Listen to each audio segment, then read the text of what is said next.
बच्चों, आज हम पढ़ेंगे कक्षा 6 सामाजिक अध्ययन के अंतर्गत हमारे अतीत विषय का अध्याय 10 नए साम्राज्य और राज्य।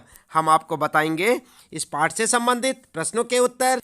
आप इस पाठ को अच्छे से पढ़ें और अच्छे से समझें बच्चों, ताकि यहाँ पर जो प्रश्नों के उत्तर आपको बताए जाएंगे वो आपको अच्छे से समझ आ जाएं। चलिए शुरू कर लेते हैं, पाठ के प्रश्नोत्तर जान लेते हैं।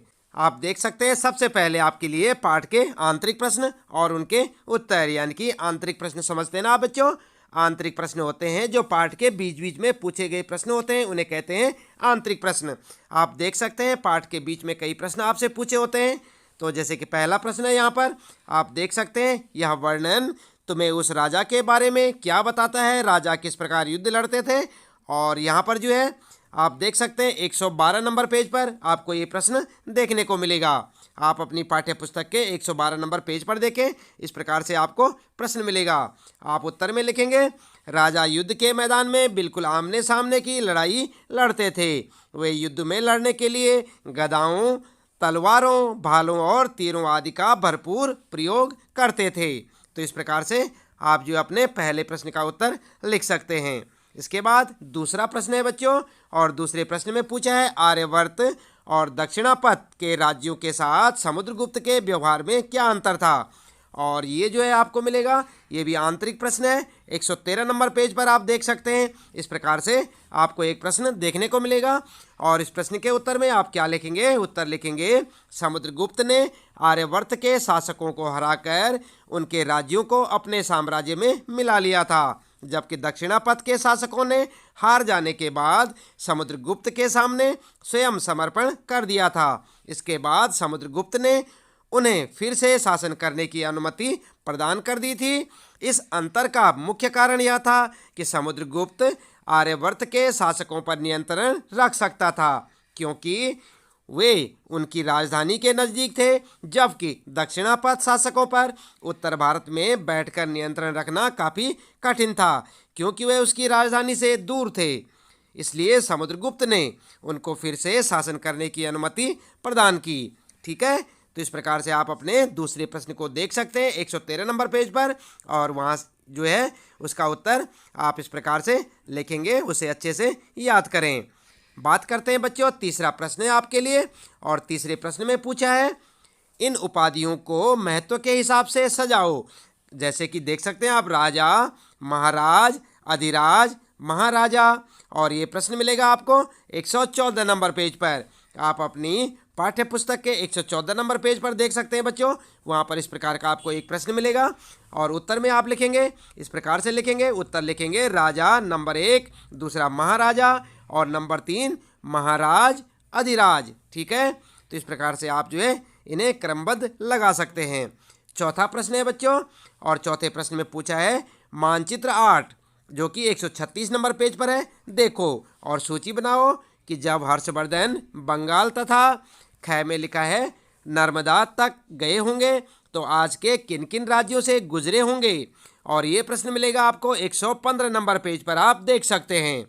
115 नंबर पेज पर देखें, इस प्रकार से आपको एक प्रश्न मिलेगा और उसका उत्तर लिखेंगे आप। उत्तर लिखेंगे, कै लिखेंगे, बंगाल जाने के लिए आज के उत्तर प्रदेश, बिहार तथा झारखंड राज्यों से गुजरना पड़ा होगा। और ख में लिखेंगे, नर्मदा तक जाने के लिए उत्तर प्रदेश तथा मध्य प्रदेश राज्यों से गुजरना पड़ा होगा। इस प्रकार से आप अपने इस चौथे प्रश्न का उत्तर लिख सकते हैं। इसके बाद बात करते हैं बच्चों, यहाँ पर आपका आता है पांचवा प्रश्न, और इसमें पूछा है वे कौन से अन्य शासक थे जो तटों पर अपना नियंत्रण करना चाहते थे। और ये प्रश्न मिलेगा आपको 116 नंबर पेज पर। ठीक है बच्चों, आप देखेंगे अपने 116 नंबर पेज पर, इस प्रकार से आपको एक प्रश्न मिलेगा। इसका उत्तर क्या लिखेंगे आप, उत्तर में लिखेंगे चोल, चेर, पांड्या तथा सातवाहन। ठीक है, इतना सा उत्तर है और यही आप पांचवें प्रश्न के उत्तर में लिख सकते हैं। बात करते हैं, छठा प्रश्न है, सोचकर बताओ कि अफसरों का पद आनुवांशिक कर देने में क्या क्या फायदे और क्या क्या नुकसान हो सकते थे। और ये प्रश्न देख सकते हैं आप 117 नंबर पेज पर। देखें आप अपनी किताब के 117 नंबर पेज पर आपको इस प्रकार से एक प्रश्न मिलेगा। इसका उत्तर क्या लिखना आपने, उत्तर में लिखेंगे आप, सबसे पहले लिखेंगे लाभ और हानि जो है बाद में लिखेंगे, पहले लिखेंगे लाभ, और लाभ में लिखेंगे पिता के कई वर्षों का अनुभव पुत्र के काम आता। पुत्र भी पिता संरक्षण रहते हुए काम को अच्छी प्रकार सीख लेता। यदि पिता ईमानदार अफसर होता तो वह वही संस्कार अपने पुत्र को भी देने का प्रयास करता और पुत्र अपने पिता की गरिमा को बनाए रखने का प्रयास करता। ठीक है, तो ये तो लाभ लिखेंगे आप। उसके बाद लिखेंगे हानियाँ क्या थी, तो हानि में लिखेंगे आप किसी साधारण व्यक्ति को अफसर बनने का अवसर नहीं मिलता था। इस प्रकार व्यक्ति योग्य होते हुए भी अफसर नहीं बन पाता और संभव था कि एक अयोग्य व्यक्ति अफसर बन जाता है। इस प्रकार पद का दुरुपयोग होता था। ठीक है, तो इस प्रकार से आप अपने छठे प्रश्न का उत्तर लाभ और हानि करके दो भागों में लिखेंगे। इसके बाद बात करते हैं यहाँ पर बच्चों, सातवां प्रश्न है, आज अगर किसी गरीब आदमी को कुछ मिलता है और वह पुलिस में खबर करता है तो क्या उसके साथ इसी तरह का बर्ताव किया जाएगा। आप जो है देख सकते हैं, ये प्रश्न है 118 नंबर पेज पर। आप अपनी पाठ्य पुस्तक के 118 नंबर पेज पर देखें। इस प्रकार से आपको एक प्रश्न देखने को मिलेगा। जैसे यहाँ पर देख सकते हैं आप, ये सातवां प्रश्न है और उत्तर में लिखेंगे हाँ। उत्तर लिखेंगे हाँ, आज भी गरीब आदमी के साथ पुलिस इसी तरह का व्यवहार करती है। उसके बाद आठवां प्रश्न है बच्चों। आठवां प्रश्न है, एक प्रसिद्ध व्यक्ति का नाम बताओ जिसने प्राकृत में उपदेश दिए और एक राजा का नाम बताओ जिसने प्राकृत में अपने अभिलेख लिखवाए। और जो है ये प्रश्न मिलेगा आपको 118 नंबर पेज पर। आप अपनी पाठ्य पुस्तक के 118 नंबर पेज पर देखें। इस प्रकार से आपको एक प्रश्न देखने को मिलेगा और उसका उत्तर लिखेंगे आप। उत्तर में लिखेंगे प्राकृत में उपदेश दिए वर्धमान महावीर, प्राकृत में अभिलेख लिखवाए किसने, अशोक ने। ठीक है, उत्तर में क्या लिखेंगे, प्राकृत में उपदेश दिए किसने, वर्धमान महावीर ने, और अभिलेख किसने लिखवाए, अशोक ने। ठीक है, ये हो गया राजा और ये हो गया एक साधारण व्यक्ति। ठीक है, उसके बाद नौवां प्रश्न है बच्चों, और नवे प्रश्न को आप देख सकते हैं 119 नंबर पेज पर देखें। आप अपनी किताब के पेज पलट कर देखें। 119 नंबर पेज पर आपको मिलेगा एक प्रश्न, सेना के साथ ले जाई जाने वाली चीज़ों की सूची बनाओ। तो आप सूची बनाएंगे कि सेना अपने साथ क्या क्या ले जा सकती है। उत्तर में लिखेंगे सेना के साथ ले जाए जाने वाली सामान की सूची। नंबर 1 हथियार, नंबर 2 बर्तन, नंबर 3 खाने पीने का सामान और नंबर 4 नगाड़े। तो इस प्रकार से आप अपना उत्तर लिख सकते हैं। नौवां प्रश्न है और उसका उत्तर। 10वें प्रश्न की बात करते हैं बच्चों। 10वें प्रश्न में कहा है ग्रामवासी राजा के लिए क्या क्या लेकर आते थे, और ये प्रश्न भी मिलेगा आपको 119 नंबर पेज पर। आप देख सकते हैं 10वां प्रश्न 119 नंबर पेज पर देखेंगे आप, और उत्तर में लिखेंगे ग्रामवासी द्वारा राजा के लिए लाए गए सामान, वे दही, गुड़ और फूलों का उपहार लाते थे, वे जानवरों को चारा भी देते थे। तो इस प्रकार से आप अपना उत्तर लिख सकते हैं। इसके बाद कुछ आपके लिए जो है महत्वपूर्ण जानकारियां हैं बच्चों। आप देख सकते हैं अन्यत्र, देख रहे हैं ना आप, अन्यत्र अपनी किताब में देखें आप 120 नंबर पेज पर। 120 नंबर पेज पर आपको मिलेगा लिखा हुआ अन्यत्र, और इसे जो है आप जो है यहाँ से पढ़ेंगे, अच्छे से समझेंगे क्योंकि ये काफ़ी महत्वपूर्ण जानकारी है। यहाँ पर देखिए आप मानचित्र पृष्ठ नंबर 84 और 85 में अरब ढूंढो। मरुभूमि होते हुए भी सदियों से अरब यातायात का एक बड़ा केंद्र था। दरअसल अरब व्यापारी तथा नाविकों ने भारत और यूरोप, आप 100 नंबर पेज पर देख सकते हैं, के बीच समुद्री व्यापार बढ़ाने में एक महत्वपूर्ण भूमिका निभाई थी। किसने, अरब व्यापारियों ने। अरब में रहने वाले अन्य लोगों में बेदुइन थे जो घुमक्कड़ कबीले थे या कबीले होते थे। ये मुख्य रूप से ऊँटों पर आश्रित होते थे क्योंकि यह एक ऐसा मजबूत जानवर है जो मरुभूमि यानी कि रेगिस्तान में भी स्वस्थ रह सकता है। लगभग 1400 साल पहले पैगंबर मोहम्मद ने अरब में इस्लाम नामक एक नए धर्म की शुरुआत की। कब की थी, 1400 साल पहले। किसने, पैगंबर मोहम्मद ने अरब में एक इस्लाम नामक धर्म की शुरुआत की थी। ईसाई धर्म के तरह इस्लाम ने भी अल्लाह को सर्वोपरि माना है। उनके बाद सभी को समान माना गया है। यहाँ इस्लाम धर्म के पवित्र ग्रंथ कुरान का एक अंश दिया गया है। जानते हैं ना आप, मुसलमानों का पवित्र ग्रंथ कौन सा है? कुरान। तो उसके बारे में यहाँ पर जानकारी दी हुई है। मुसलमान स्त्रियों और पुरुषों के लिए, विश्वास रखने वाले स्त्री और पुरुषों के लिए, भक्त स्त्रियों और पुरुषों के लिए, सच्चे स्त्रियों और पुरुषों के लिए, धैर्यवान और स्थिर मन के स्त्री और पुरुषों के लिए, दान देने वाले स्त्री और पुरुषों के लिए, उपवास यानी कि व्रत रखने वाले स्त्री और पुरुषों के लिए, अपनी पवित्रता बनाए रखने वाले स्त्री और पुरुषों के लिए, अल्लाह को हमेशा याद करने वाले स्त्री और पुरुषों के लिए। अल्लाह ने इन सब के लिए ही क्षमा और पुरस्कार रखा है। अगले 100 सालों के दौरान इस्लाम उत्तरी अफ्रीका, स्पेन, ईरान और भारत में फैल गया। अरब नाविक जो उस उपमहाद्वीप की तटीय बस्तियों से पहले से ही परिचित थे, अब अपने साथ इस नए धर्म को भी ले आए। अरब के सिपाहियों ने करीब 1300 साल पहले सिंध, जो कि आज कहाँ है? पाकिस्तान में है, को जीत लिया था। ठीक है, तो इस प्रकार से एक महत्वपूर्ण जानकारी है आपके लिए। अन्यत्र को आप जो है हमेशा पढ़ें अपनी पाठ्य पुस्तक में। जहाँ भी आपको अन्यत्र मिलता है उसे आप जो है इम्पोर्टेंट समझ के याद करें और उसे समझे बच्चों। जैसे यहाँ पर हमने आपको बताया, आपने भी इसे पढ़ा हमारे साथ साथ। इसके बाद यहाँ पर जो है प्रश्न उठता है आपके लिए, और प्रश्न है, भारत और यूरोप के बीच समुद्री व्यापार बढ़ाने में किसने महत्वपूर्ण भूमिका निभाई थी? तो आपने पढ़ लिया ना अन्यत्र। उत्तर में लिखेंगे आप, अरब व्यापारी तथा नाविकों ने भारत और यूरोप के बीच समुद्री व्यापार बढ़ाने में महत्वपूर्ण भूमिका निभाई थी। किसने निभाई थी? अरब व्यापारी और नाविकों ने। इसके बाद दूसरा प्रश्न है, इस्लाम नामक एक नए धर्म की शुरुआत कब और किसने की थी? तो अभी आपने पढ़ लिया था, किसने की थी? उत्तर लिखेंगे, उत्तर में लिखेंगे लगभग 1400 साल पहले पैगंबर मुहम्मद ने अरब में इस्लाम नामक एक नए धर्म की शुरुआत की थी। ठीक है, उसके बाद तीसरा प्रश्न है, इस्लाम धर्म अपने शुरुआत के 100 सालों में किन किन देशों में फैल गया? उत्तर लिखेंगे, इस्लाम धर्म अपने शुरुआत के 100 सालों में उत्तरी अफ्रीका, स्पेन, ईरान और भारत में फैल गया था। देख सकते हैं आप चित्र में, और ये चित्र मिलेगा आपको 84 और 85 नंबर पेज पर। ठीक है बच्चों, इसके बाद तीसरा प्रश्न है यहाँ पर, ये आपने पढ़ लिया तीसरा प्रश्न। इसके बाद चौथा प्रश्न है बच्चों, चौथे प्रश्न में मानचित्र 6 में उन रास्तों को ढूंढो जिनसे नाविक और सिपाही उस उपमहाद्वीप में आए होंगे। तो उत्तर में लिख सकते हैं आप, अपने अध्यापक जो कि आपको पढ़ाते हैं टीचर, उनसे पूछें आप, और मानचित्र में उन रास्तों को ढूंढ सकते हैं। ठीक है, इसके बाद अगला है यहाँ पर कल्पना करो। यहाँ पर जो है कल्पना करो से आपके लिए कुछ प्रश्न हैं बच्चों, और यहाँ पर जो है ध्यान से देखें आप। हर्षवर्धन की सेना अगले हफ्ते तुम्हारे गांव आने वाली है।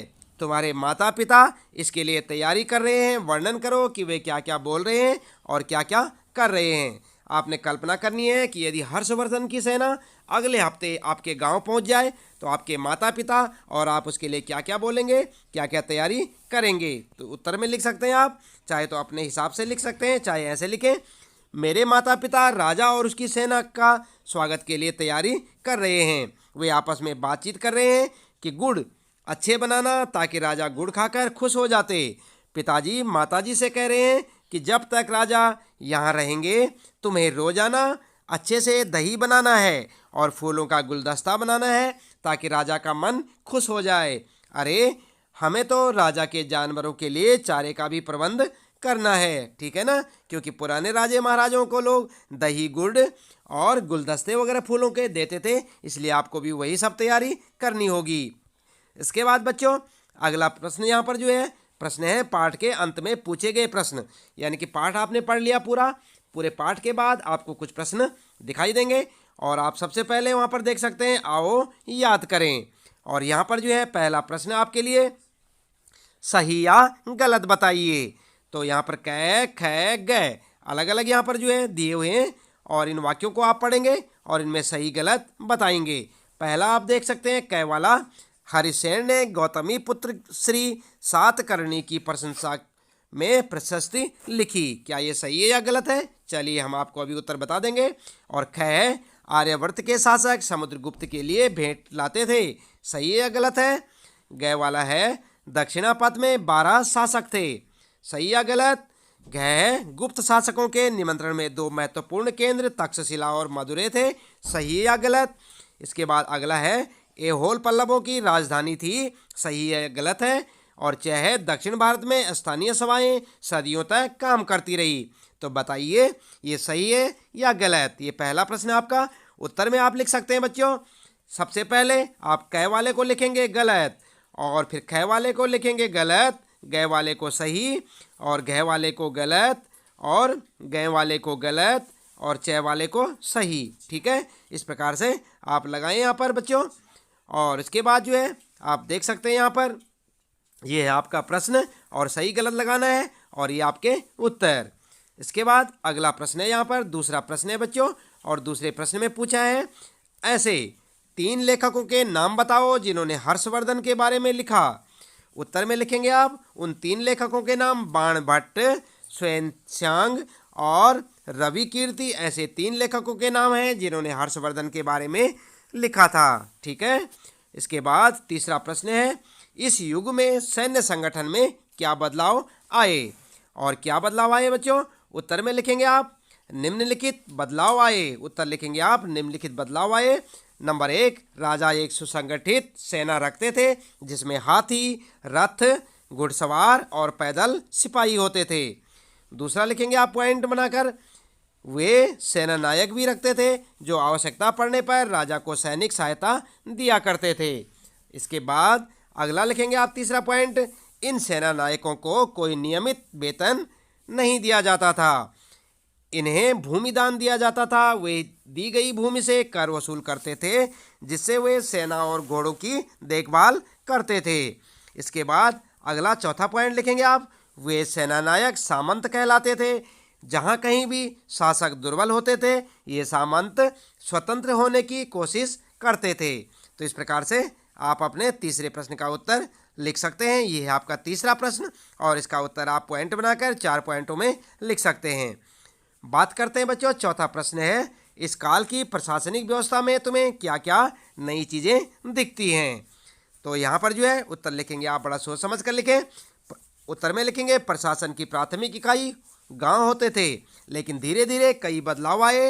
राजाओं ने आर्थिक, सामाजिक, राजनीतिक या सैन्य शक्ति रखने वाले लोगों का समर्थन जुटाने के लिए कई कदम उठाए। और फिर पॉइंटों में लिखेंगे जैसे कि कुछ महत्वपूर्ण प्रशासकीय पद आनुवांशिक बन गए, जिसका अर्थ है बेटे अपने पिता का पद पाते थे, जैसे कि कवि हरिसेन अपने पिता की तरह महादंड नायक अर्थात मुख्य न्यायाधिकारी थे। दूसरा पॉइंट लिखेंगे कभी कभी एक ही व्यक्ति कई पदों पर कार्य करता था, जैसे कि हरिसेन एक महादंड नायक होने के साथ साथ कुमारात्म्य और अर्थात एक महत्वपूर्ण मंत्री तथा एक संधि विग्रहिक अर्थात युद्ध और शांति के विषयों का भी मंत्री था। ठीक है, और अगला पॉइंट लिखेंगे बच्चों, स्थानीय प्रशासन में प्रमुख व्यक्तियों का बोलबाला था। इनमें नगर श्रेष्ठी यानी कि मुख्य बैंकर या शहर का व्यापारी यानी व्यापारियों के काफिले का नेता, प्रथम कुलिक अर्थात मुख्य शिल्पकार और कायस्थों यानी कि लिपिकों के प्रधान जैसे लोग लगे होते थे। ठीक है, तो इस प्रकार से आप जो है ये चौथा प्रश्न ध्यान से देखें बच्चों, काफ़ी इंपॉर्टेंट प्रश्न है ये, और थोड़ा कठिन भी है आपके लिए। थोड़ा आप इसे जो है सोच समझकर पढ़ें और लिखें और इसे याद करें। इसके बाद बच्चों अगला प्रश्न है यहाँ पर आओ चर्चा करें में, और यहाँ पर 5वां प्रश्न आपके लिए, आओ चर्चा करें देखें आप। और 5वां प्रश्न है तुम्हें क्या लगता है कि समुद्रगुप्त की भूमिका अदा करने के लिए अरविंद को क्या क्या करना पड़ेगा। तो यहाँ पर आप जो है अपने हिसाब से भी उत्तर लिख सकते हैं। उत्तर में लिखेंगे अगर अरविंद राजा समुद्रगुप्त की भूमिका अदा करता है तो उसे निम्नलिखित कार्य करना पड़ेगा। और क्या क्या करना पड़ेगा ये पॉइंटों में लिखेंगे आप। नंबर 1, वह शाही वेशभूषा में मूंछों पर ताव देते हुए रुपहले कागज में लिपटी तलवार को शान से पकड़कर चहलकदमी करेगा। और नंबर 2 पॉइंट, वह राज सिंहासन पर बैठकर बीणा बजाएगा और कविता पाठ भी करेगा। 3 पॉइंट लिखेंगे वह एक महान योद्धा की तरह कई युद्ध लड़ेगा और उन युद्धों को उसे जीतना पड़ेगा। इसके बाद बच्चों यहाँ पर जो है आप देख सकते हैं छठा प्रश्न है यहाँ पर, और छठे प्रश्न में पूछा है क्या प्रशस्तियों को पढ़कर आम लोग समझ लेते होंगे, अपने उत्तर के कारण बताओ।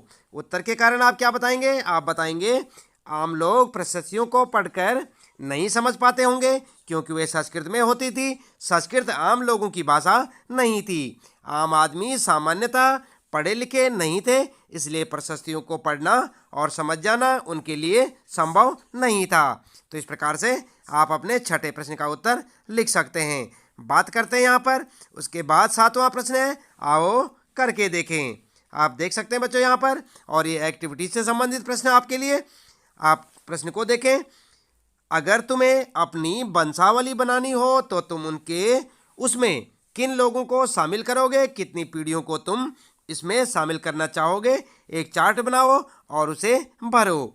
उत्तर में आप इस प्रकार लिख सकते हैं, अगर मैं अपनी वंशावली बनाऊंगा तो मैं उसमें 3 पीढ़ियों को शामिल करना पसंद करूंगा। मैं अपने परदादा से शुरू करूंगा, उसके बाद उनके बच्चे यानी कि अपने दादा, उनके भाई, अपने दादा के पुत्र यानी अपने पिता और भाई, फिर मैं स्वयं अपने भाई को शामिल करूंगा। तो इस प्रकार से आप जो है लिख सकते हैं अपने उत्तर में। और चलिए आगे हम आपको बताते हैं किस प्रकार से आप वंशावली बना सकते हैं। आप ध्यान देंगे बच्चों, यहाँ पर वंशावली बनाने के लिए आपको इस प्रकार से एक जो है टेबल सी बनानी होगी, और उस पर आप जो है सबसे पहले लिखेंगे, जैसे कि आप यहाँ पर देख सकते हैं, सबसे पहले लिखेंगे परदादा, उसके बाद दादा व उसके भाई, उसके बाद बनाएंगे पिता व उनके भाई, और उसके बाद मैं स्वयं और मेरे भाई। ठीक है, तो इस प्रकार से आप अपने प्रश्न का उत्तर लिख सकते हैं। इसके बाद बच्चों आगे बात करते हैं। 8वां प्रश्न आपके लिए, आज युद्ध का असर जन साधारण पर किस तरह पड़ता है। तो ये भी आप समझ सकते हैं, अगर युद्ध होगा तो क्या असर पड़ेगा जनमानस पर। तो उत्तर में लिख सकते हैं आप, युद्ध हमारे जीवन में विपत्तिग्रस्त घटना होती है। युद्ध सामान्यतः 2 देशों के बीच में या संयुक्त रूप से विभिन्न देशों के समूह के बीच लड़ा जाता है, जबकि सामान्य लोगों का युद्ध के पीछे के मुख्य उद्देश्य के प्रति कोई लगाव नहीं होता है। वे युद्ध से सबसे ज़्यादा प्रभावित होते हैं। बड़ी संख्या में वे लोग युद्ध में मारे जाते हैं जिनका कोई भी दोष नहीं होता है। वे अपने जीवन को खो देते हैं। युद्ध अपने पीछे चिल्लाते हुए विधवाओं और अनाथों को छोड़ जाता है। सभी संसाधन नष्ट हो जाते हैं। विकास पूरी तरह प्रभावित हो जाता है। फिर से व्यवस्थित होने में बहुत समय लगता है। तो इस प्रकार से ये आपका 8वां प्रश्न है, और युद्ध के क्या परिणाम होंगे ये सब आप यहाँ पर देख सकते हैं। इन्हें जो है लिखें, अपनी नोटबुक में अच्छे से लिखें और उन्हें याद करें। तो बच्चों आप ध्यान रखें, आज हम पढ़ रहे थे कक्षा 6 सामाजिक अध्ययन के अंतर्गत हमारे अतीत विषय का अध्याय 10 नए साम्राज्य और राज्य। हमने आपको बताए इस पाठ से संबंधित प्रश्नों के उत्तर। तो आज के लिए इतना काफ़ी है बच्चों। आपका दिन शुभ हो।